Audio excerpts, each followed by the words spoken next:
বন্দী করা হয়, আপনাদের পক্ষ থেকে কোনো প্রতিক্রিয়া দেখা যায় না। আপনাদের বেতনকে আপনারা একটু হালাল করার চিন্তা করুন। আপনারা চিন্তা করুন যে মুসলিম জাতিকে রক্ষার জন্য আপনাদের হাতে অস্ত্র তুলে দেওয়া হয়েছে, মুসলিম জাতিকে দমন করার জন্য নয়।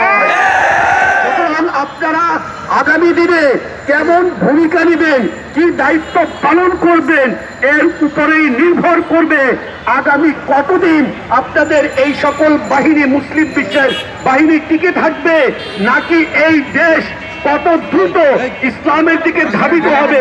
এটা ডিপেন্ড করবে আপনারা কত দ্রুত এটা উপলব্ধি করবেন তার উপরে।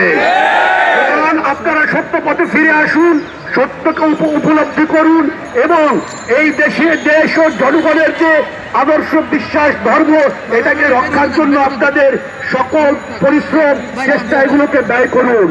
আজকে আমরা এখানে যারা